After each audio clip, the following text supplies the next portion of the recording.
Hi guys. Female cricket के match previews और fantasy 11 predictions में आपका स्वागत है। आज हम थर्ड टी20 आई पाकिस्तान वर्सेस इंग्लैंड को डिस्कस करेंगे। तो उसी डिस्कशन में हमारे साथ अंकित और यजद हैं। पाकिस्तान इस टाइम पे इंग्लैंड का टूर कर रहे हैं। 11 मई को उन्होंने ये स्टार्ट किया था एंड 29 मई को कंक्लूड हो जाएगा। ये उनका टूर जो है वो 3 ओडीआई सीरीज और 3 टी20 आई सीरीज को कंसिस्ट करता है, जिसमें थर्ड टी20 आई मैच 19 मई को है, जो कि 5:30 बजे लीड्स में खेला जाएगा। अब अगर मैं आपको सेकेंड टी20 आई के बारे में बताऊं तो वो इंग्लैंड ने जीतकर 2-0 का इस समय स्कोर खड़ा कर दिया है अपने हेड टू हेड रिकॉर्ड्स में इन तीन मैचेस की सीरीज में। तो इंग्लैंड ने अच्छी शुरुआत करी, बैटिंग उन्होंने चूज करी और पावर प्ले में उनका स्कोर 48 फॉर 1 था। फिर उनकी बारी 144 फॉर 6 पे उन्होंने ये टोटल खड़ा किया, जिसमें मारिया बुशर ने 30 रन और एलिस कैप्सी और नैट सिवर ने 31 रन से कंट्रीब्यूशन दिया दोनों ने। निदादार पाकिस्तानी साइड से काफी अच्छा उन्होंने प्रदर्शन दिया, 2 विकेट्स उन्होंने लिए और वो हाईएस्ट विकेट टेकर बन गई टी20 आईज में 137 विकेट्स के साथ। तो अंकित, मैं आपसे पूछूंगी कि इस बार इंग्लैंड ने काफी एक स्टेबलाइज परफॉर्मेंस दिया। जैसे पिछली बार हमने देखा था थोड़ा सा उनको भी कोलैप्सेशन हुआ कि पावर प्ले में उनके 4 विकेट गए थे, बट इस बार ऐसा नहीं हुआ एंड अच्छा परफॉर्म किया उन लोगों ने एंड 145 का उन्होंने टारगेट दिया पाकिस्तान को। तो आप उस पर क्या बोलेंगे? Yeah, firstly, hi Prashasti and Yazad. And coming back to your question, I think Pakistan England ने ये सीरीज जीत भी ली है बिकॉज 3 मैच की श्रृंखला है जिसमें से दोनों मैचेस जीते। और एक अच्छी चीज जो इंग्लैंड के लिए ये है कि अलग अलग प्लेयर्स ना दोनों डिफरेंट मैचेस में स्टेप किया। ऐसा नहीं कि जिन्होंने फर्स्ट मैच में परफॉर्म किया वही प्लेयर्स रहे जिन्होंने सेकंड में किया, ऐसा नहीं, अलग अलग प्लेयर। बिकॉज बैटिंग में भी बाउचर का बदला पहले मैच में नहीं उतना रन्स बनाए थे उन्होंने, लेकिन इस मैच में थोड़े ही क्यों ना वो योगदान आया उनकी तरफ से। And I think T20 is not about 50s या फिर 70s। आई थिंक एक छोटा सा कैमियो भी आपके काम या फिर it can be a advantage for your team, जो हमने देखने मिला। बिकॉज नैट स्कीवर का भी 30 था एंड ऑब्वियसली उनकी वापसी हुई इस सीरीज में बिकॉज फर्स्ट मैच नहीं खेली थी। एंड ऑब्वियसली एंड अगर बॉलिंग में भी देखें तो पहले मैच में अलग प्लेयर्स थे जिन्होंने विकेट लिए थे। इस मैच में हमने इग्लेस स्टोन की तरफ से देखा 3 विकेट्स। तो ये अच्छी चीज होती है बिकॉज बहुत रेयर होता है एक टीम निर्भर करती है वो 2 से 3 प्लेयर के ऊपर जो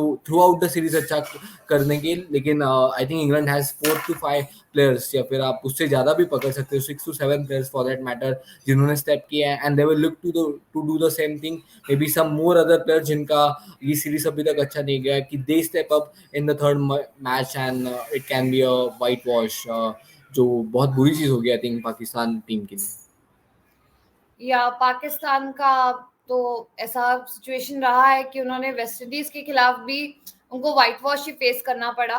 बट अगर मैं बात करूं कि पाकिस्तान की जब बैटिंग आई तो उनका पावर प्ले का स्कोर 41 रन उन्होंने अपने स्कोरबोर्ड पे खड़ा कर दिया था, 3 विकेट्स ही बस उनके गए थे।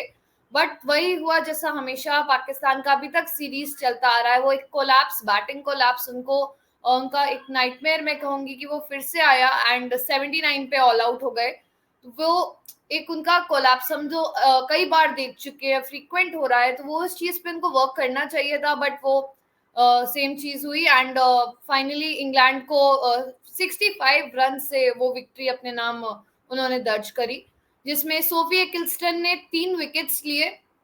उस कोलैप्स में उनका बहुत बड़ा योगदान था। Lauren Bell, Sarah Glenn and Alice Capsey तीनों ने ही 2-2 विकेट्स लेके अपना योगदान दिया एंड एलिस कैप्सी ने रन्स भी उन्होंने 31 बनाए और साथ ही साथ उन्होंने 2 विकेट भी लिए, तो उनका योगदान बहुत अच्छा था, इसलिए उनको प्लेयर ऑफ द मैच मिला। तो यह सर, मैं आपसे पूछूंगी कि हमने देखा था एलिस कैप्सी अभी तक 2 बार परफॉर्म नहीं कर रही थी एंड इस बार उन्होंने एज अ परफेक्ट ऑलराउंडर जो कि हम उनको बोलते हैं, उन्होंने बहुत अच्छा प्रदर्शन दिया एंड जो पाकिस्तान का कोलैप्स हुआ उसमें उनका बहुत बड़ा योगदान था। तो उस पर आप क्या बोलेंगे? आई थिंक एलिस कैप्सी एक ऐसी प्लेयर है कि जो अगर आपके टीम में हो तो कोई ना कोई दिन एक ऐसी मैच खेल जाएंगी जहाँ पर आपको नहीं लगता कि आप वो मैच जीत सकते हैं, या where the odds are not in your favour, and वो सिंगल हैंडेडली वो मैच जीता है। I think Alice Capsey is beyond capable of great things, and she's shown it time and time again with performances like these ki क्यों उन्हें as the T20 player or as a white ball player इतना highly rate किया जाता है, and those 31 important runs in a comparatively low scoring match and those 2 wickets came pretty handy for England in the end, and I think it will, it has played a series defining role now, and I think England will want to go ahead with the whitewash and assert their dominance completely over Pakistan. या white wash can definitely happen if Pakistan का ये collapse फिर से हुआ, अगर हमने ऐसा देखा तो फिर हेड टू हेड में डिफरेंस आ जाएगा। अगर इंग्लैंड ने थर्ड T20I में भी अपने नाम अगर विक्ट्री दर्ज कर ली तो। अब अगर मैं बात करूं अभी जो इनका हेड टू हेड रिकॉर्ड चल रहा है उसके बारे में, तो 17 मैचेस इन्होंने आपस में अब खेले हैं, जिसमें इंग्लैंड ने 16 मैचेस में अपने नाम ये विक्ट्री दर्ज करी है। इनका विनिंग स्ट्रीक हो गया है इस सीरीज में 2 मैचेस का, और इससे पहले भी उन्होंने 2 मैचेस वो जीत के आए थे, तो उनका ऐसा 4 मैचेस का विनिंग स्ट्रीक चल रहा है। एंड अगर पाकिस्तान की मैं बात करूं तो पाकिस्तान ने सिर्फ 1 मैच जीता है अभी तक इंग्लैंड के खिलाफ, और अभी वो वैसे भी उनका फॉर्म थोड़ा अच्छा नहीं चल रहा है। वेस्ट इंडीज के खिलाफ भी वो 5 T20I में सिर्फ 1 T20I जीत पाए थे, एंड अभी इंग्लैंड से फिर वो 2 हारे हैं।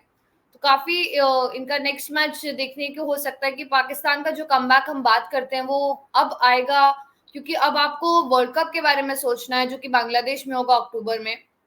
तो वो T20I फॉर्मेट में आप कैसा प्रदर्शन करते हैं वो अभी के ही प्रैक्टिस में आपको चेंजेस आएंगे। तो Ankit, next head to head record पे आपका क्या व्यूज है कि कैसे चेंज हो सकता है क्या? बहुत ही ये साधारण आंकड़ा है कि एक ही मैच आपने जीता है, 17 मैचेस खेले, और like it should be disappointing from Pakistan point of view, because एक ही मैच जीतना इसका मतलब और ये सिलसिला रहा है पाकिस्तान के साथ, क्योंकि जो मैच उन्होंने कल भी हारा, it was kind of the same batting issues जो हमने पहले भी डिस्कस करे, like from the Pakistan West Indies series. I remember all of these things been discussed कि गेंदबाजी अच्छी रही है लेकिन बल्लेबाजी disappointing, and surprisingly Prashasti and Nizad, the same things have tend to happen like throughout the last 10 matches। एक ही match उन्होंने जीता है, I think it was a T20 match, लेकिन apart from that वनडेज भी थे उसमें, बट बहुत ही ये साधारण आंकड़े as a team, and they will look to improve obviously. देखिए, कोई हारना कोई गलत बात नहीं होती है, लेकिन अगर एज अ टीम आपका कोई आउटकम नहीं है तो फिर उस हार में ना फिर और थोड़ा और बुरा लगता है कि आप मैचेस भी हार रहे हो, लेकिन एज अ टीम आपका जो एक आउटकम होता है throughout the match, the problems you want to solve, अगर वो भी सॉल्व नहीं हो रहे हैं तो फिर थोड़ी दुविधा होती है एज अ टीम। तो आई थिंक ये निराधार की जो साइड है, I think they will have to turn it around, because अब बहुत कम वक्त है, अभी T20 एक match, and then they go straight to the Asia Cup in terms of T20 matches. But they will look to improve, but they will have to do a lot of things, especially in the batting department, to turn the tables around. Yeah definitely you are, Pakistan had a key player Bisma मारूफ, अब वो भी उनके retirement पे है, वो नहीं है उनके साथ, तो they have to look for combinations की उनकी प्लेस कैसे फिल हो सकती है, बिकॉज वो स्टेबिलिटी प्रोवाइड करती थी आपकी टीम को, तो उस चीज को आपको गैप को एक फिल करना पड़ेगा। सो लेट्स सी कि नेक्स्ट मैच में क्या होता है। तो अब हम बात कर लेते हैं जो परफॉर्मेंसेस हम देख सकते हैं नेक्स्ट मैच में। तो अभी हमने पाकिस्तान के बारे में डिस्कस किया है, तो मैं सबसे पहले पाकिस्तानी कप्तान निरादार के बारे में बात करूंगी। 2023 से इन्होंने 23 T20I मैचेस खेले हैं, जिसमें इन्होंने 300 रन्स बनाए हैं, साथ ही साथ 17 विकेट इनके नाम दर्ज है। इनका बेस्ट फिगर रहा है 3 विकेट्स फॉर 9 रन्स का।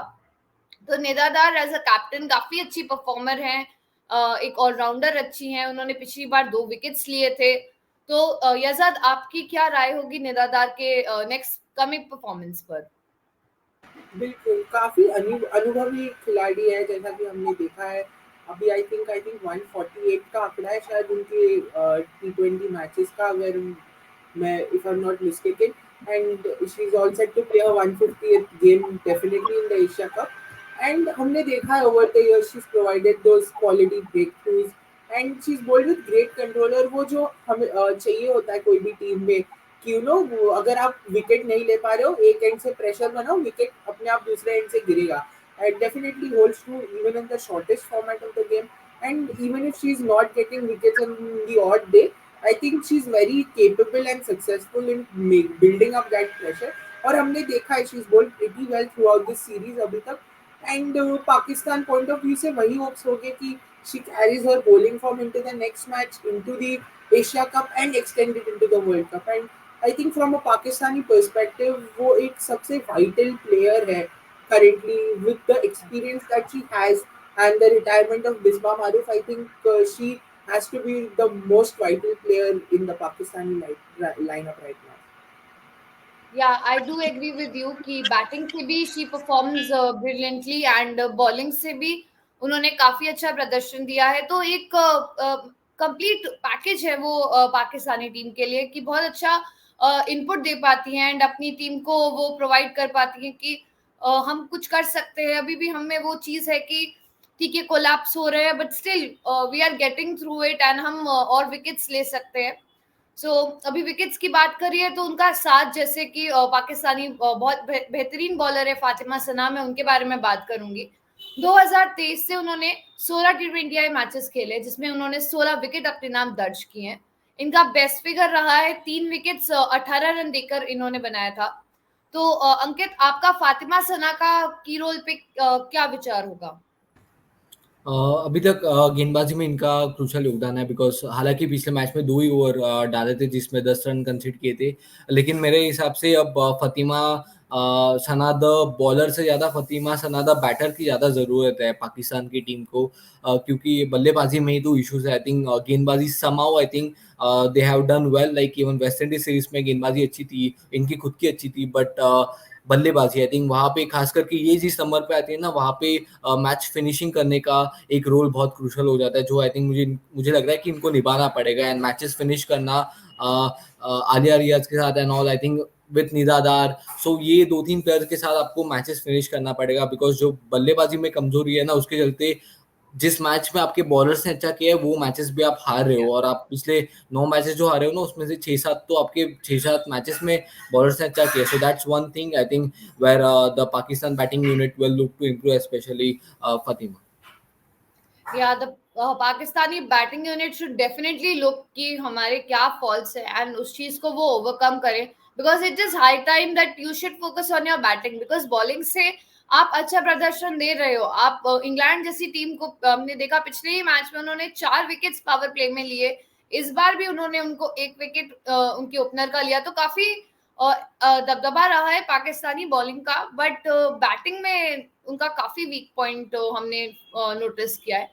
अब अगर हमने बैटिंग की बात करें तो मैं इंग्लैंड बैटर डैनी वियर्ट के बारे में बात करना चाहूंगी कि पावर हिटर है वो एंड 2023 से 16 T20I मैचेस उन्होंने खेले एंड 384 रन्स उन्होंने बनाए हैं। उनका हाई स्कोर है 76 रन्स का। वो अपनी पावर हिटिंग के लिए बहुत मशहूर है, काफी अच्छा बैट के साथ वो ओपनिंग चार्ज प्रोवाइड करती हैं। तो यज़द, आपका डैनी के नेक्स्ट परफॉर्मेंस पे क्या व्यूज होंगे? क्योंकि अभी तक हमने वो एक हम बात करते हैं कि डैनी बहुत एक स्ट्राइकिंग बैटर है, बहुत अच्छा चार्ज लेके आती है, कम गेंद इस्तेमाल करके काफी अच्छे रन्स बना के एंड आपको एक स्ट्राइक रेट की बात करती है तो काफी अच्छा स्ट्राइक रेट के साथ वो बैटिंग करती हैं। बट वो चीज अभी हमें थोड़ी कमी महसूस हुई है इन 2 T20Is में। तो थर्ड में हम उनसे क्या चेंजेस एक्सपेक्ट कर सकते हैं? बिल्कुल, हमने देखा कि वो पहले 2 T20Is में she was not able to exactly create the impact that we know she is capable of. वो एक 6 रन की पारी थी और पहले मैच में आई थिंक केवल 1 रन बनाया था उन्होंने। And I think she is a better player than that and we all know that. And from a Danni Wyatt perspective I am pretty sure that a big innings is just round the corner. और जैसा कि आपने कहा कि she is capable of playing those quick fire innings, she is very dynamic and versatile. यहाँ पे एक तुलना करना चाहूंगा मैं, आई डोंट नो कितनी हद तक सही लगेगी सबको, बट आप जो मूवी का ट्रेलर देखते हो वो एकदम शॉर्ट स्वीट और इम्पैक्टफुल होता है। वो छोटे टाइम में आपको पूरा जो इम्पैक्ट क्रिएट करना होता है अबाउट द मूवी वो आपको वो इम्पैक्ट क्रिएट करके देता है and it does its work. So I think यहाँ पे वो डैनी वियर्ट एक ट्रेलर है of the English team and its mentality. या definitely I agree with you कि मैंने भी अभी जैसे बोला था कि डैनी इम्पैक्ट प्रोवाइड करती है, कम बॉल्स लेती है, काफी रन्स बनाती हैं। तो आपको स्टार्टिंग में ही चार्ज प्रोवाइड कर देती हैं, एक बैंक आ जाता है आपके पास कि ठीक है अभी हमने एक ही ओवर हमारा यूज हुआ है बट हमारे पास काफी रन्स है हमारे खाते में। तो वो उनसे काफी अच्छा परफॉर्मेंस हमेशा रहा है। अब हम नेक्स्ट बात करते हैं सोफी एकिल्स्टन के बारे में। 2023 से इन्होंने 14 T20I मैचेस खेले हैं, 28 विकेट इनके नाम दर्ज हैं। इनका बेस्ट फिगर है 3 for 13 रन का। सोफी किल्स्टन आईसीसी रैंकिंग में इस समय 1 नंबर स्पॉट पे है। T20Is हो या फिर ODIs हो, दोनों में ही इनका वो फर्स्ट नंबर उन्होंने अपने नाम कर रखा है। तो एंड सोफी किल्स्टन ने ही लास्ट मैच में 3 विकेट्स लिए थे। तो अंकित, आपका उनकी परफॉर्मेंस पे क्या विचार हो सकते हैं कि नेक्स्ट में वो और कितना प्रदर्शन कर सकती है अपनी बॉल के साथ? देखिए, इकेलस्टोन आई थिंक ये रीढ़ की हड्डी है अगर आप इंग्लैंड की गेंदबाजी की तरफ देखते हो ना, बिकॉज और खास करके वर्ल्ड कप भी एशियन कंडीशंस में होगा, खास करके बांग्लादेश में, तो स्पिन फ्रेंडली कंडीशंस में एक तो दो फायदे हैं ऐसे बॉलर्स होने के। सबसे पहले तो इकोनॉमिकल रहेंगी, सेकेंडली मेरे हिसाब से विकेट्स लेती है, बिकॉज मैंने बहुत बार देखा है कि एट टाइम्स बॉलर्स इकोनॉमिकल रहते हैं लेकिन विकेट्स लेने का काम एट टाइम्स कम करते हैं, जो मेरे हिसाब से ये बहुत अच्छे से करती है। एंड अगर हम देखें तो बल्लेबाजी में भी योगदान आता है इनका, तो अगर मौका आएगा तो ये भी वो बड़े बड़े शॉट्स लगाने की काबिलियत रखती है। तो एक कंप्लीट पैकेज है, और T20s में तो ऐसे प्लेयर बहुत ज़्यादा इंपॉर्टेंट होते हैं, बिकॉज सारे डिपार्टमेंट्स में अगर अच्छा करे, इवन इनकी फील्डिंग बहुत अच्छी है, तो इट्स अ गुड थिंग कि one of the active players in all those departments. And England को वर्ल्ड कप को नजर रखते हुए I think she is gonna be a key player for them. And इस सीरीज में देखा I think she will look to get couple of more wickets in the next match against Pakistan. या England की वो हमेशा की player रही हैं, हमेशा हेदर नाइट ने उन पे ट्रस्ट किया है और उन्होंने वो चीज फुलफिल करी है। आई डोंट फील कि वो कभी विकेटलेस अभी रिसेंटली गई होंगी। उन्होंने हमेशा अपने लिए परफॉर्म, मतलब अपनी टीम के लिए बहुत अच्छा परफॉर्म किया है, अपने लिए विकेट्स उन्होंने अपने खाते में दर्ज करे हैं। तो वो काफी एक एसेट है इंग्लैंड बॉलिंग लाइनअप का। तो अब बात कर लेते हैं अपनी फैंटेसी 11 के बारे में। तो let's have a look at the fantasy 11 of England versus Pakistan, 30 T20I. और अगर हम फैंटेसी की बात करें इस थर्ड T20 या मैच के लिए, तो हमने विकेट कीपिंग से शुरुआत करते हैं। तो एमी जॉन्स आई थिंक बहुत ही वैल्यूएबल प्लेयर है, बिकॉज अभी तक पाकिस्तान की जो कीपर्स आई थिंक हाल ही का फॉर्म बहुत साधारण है। तो आप जाना चाहोगे एमी जोन्स के साथ? पहला मैच भी अच्छा गया था, और खास करके इंग्लैंड की बैटिंग फर्स्ट आती है, तो मेरे हिसाब से 6-7 पे इनकी काबिलियत अच्छी है lower down the order runs बनाने की। और अगर हम बैटर्स में आए तो नाइट जो इंग्लैंड की कैप्टन है, आप उनकी तरफ जा सकते हो, बिकॉज 4-5 पे बैटिंग करती है, middle order. So irrespective of the toss factor, I think she is one of those players जो आप टीम में रखना चाहते हो। Can be a good captaincy option as well, it can be differentiator. Danny Wyatt अभी तक बल्ला उतना चला नहीं है, लेकिन ओपनर है, तो फिर ओपनर है, आई थिंक थोड़ा दबाव इनके ऊपर भी है वैसे, क्योंकि वैसे बाउचर है इस टीम में, लेकिन डंकली बाहर है, तो फिर I feel she is also one of those जो रन्स बना चाहेंगी, तो you go with her. And obviously Sidra, I mean again Pakistani opener, waste Indies series में एक कपल ऑफ अच्छे इनिंग्स थे, तो मेरे हिसाब से शायद इस मैच में वो रन्स बनेंगे, तो उसके चलते हमने इनको पिक किया है। यहाँ पर इस टीम में मैंने 3 ऑलराउंडर्स लिए हैं। निदा डार है, फातिमा सना है और चार्ली डीन है। वाइस कैप्टन यहाँ पर मैंने निदा डार को बनाया है, और considering the fact that Maxwell Brunt is back for the English side, I think we could even consider her in your team.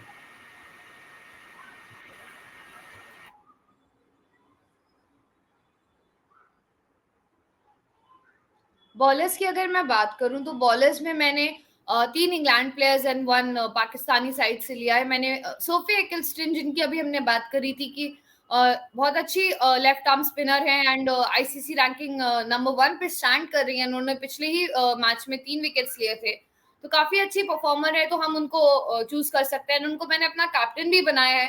Bye looking at her past performance, she has been consistent with the ball, so वो आपका काफी अच्छा captaincy option हो सकता है, आपको points और ज्यादा दे सकती हैं वो। अब मैं और मैंने साथ ही साथ लॉरेन बेल और सारा ग्लेन को लिया है। उनका भी परफॉर्मेंस अभी बहुत कंसिस्टेंट चल रहा है। 2-2 विकेट्स उन्होंने पिछले मैच में लिए थे, और उससे पहले लॉरेन बेल ने 3 विकेट्स और सारा ग्लेन ने 4, तो वो भी इस समय काफी अच्छे फॉर्म में है। तो ये आपके परफेक्ट कॉम्बिनेशन हो सकते हैं for the bowler side. And Nashra Sandhu, उनको हमने देखा है कि काफी इम्पैक्ट प्रोवाइड करती है। वेस्ट इंडीज सीरीज में भी उन्होंने काफी विकेट्स लिए थे, तो पाकिस्तानी साइड से वो बहुत बेहतरीन बॉलर हो सकती हैं। सो ये थी हमारी fantasy 11 of England versus Pakistan. So now, guys, let's move on to predictions. सो यज़द आपसे स्टार्ट करते हैं, इंग्लैंड वर्सेस पाकिस्तान। प्रेडिक्शंस में आपका क्या राय है कि व्हाइट वॉश हो सकता है या फिर पाकिस्तान अपने नाम एक विक्ट्री दर्ज कर सकती है? आई थिंक कंसिडरिंग जो फॉर्म चल रहा है अब द पाकिस्तान टीम, हमने देखा कि एट होम वो वाइट वॉश आया अगेंस्ट वेस्ट इंडीज, तो वो थोड़ा low on confidence as well है, and it's a team going for transition considering that a stalwart in the form of Bisma Marius is no longer a part of the team. So I think considering all these factors, England is एक favorite team है यहाँ पर ये मुकाबला जीतने के लिए, considering मुकाबला is in England. So I think England will definitely come out on top is what I feel. But I think Pakistan have it's high time they rectify all the mistakes that they've made. We've seen it over and over again, the same mistakes over and over again.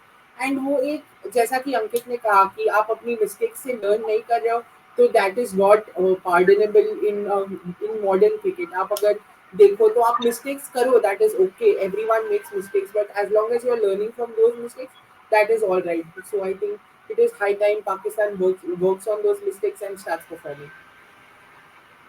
Yeah, Ankit, do you agree with Yazad or do you still feel कि something is going to change? It should change because West Indies series में भी उनको वो एक consolation win मिल गया था, तो I think अगर उस हिसाब से जाए तो they should get a consolation win. But again last time भी मैंने यही बोला था कि पाकिस्तान 150 बनाएगा तो मैच जीत जाएगा, बट अभी पिछले मैच में तो 79 पे ऑल आउट हो गए. तो फिर I will go with the same thing. अगर बैटिंग पहले करके अगर कुछ अच्छे रन्स बोर्ड पे लगाए तो Pakistan can turn the tables around and can get can register their first victory of the series. Obviously, the last one, but kuch to I think they will take a lot of learnings from this upcoming T20. Yeah, let's see कि what happens in the third T20I. Viewers, please आप भी comment section में बताइए England और पाकिस्तान में कौन ये victory अपने नाम रजिस्टर कर सकता है. And don't forget to like, share and subscribe to Female Cricket. Thank you.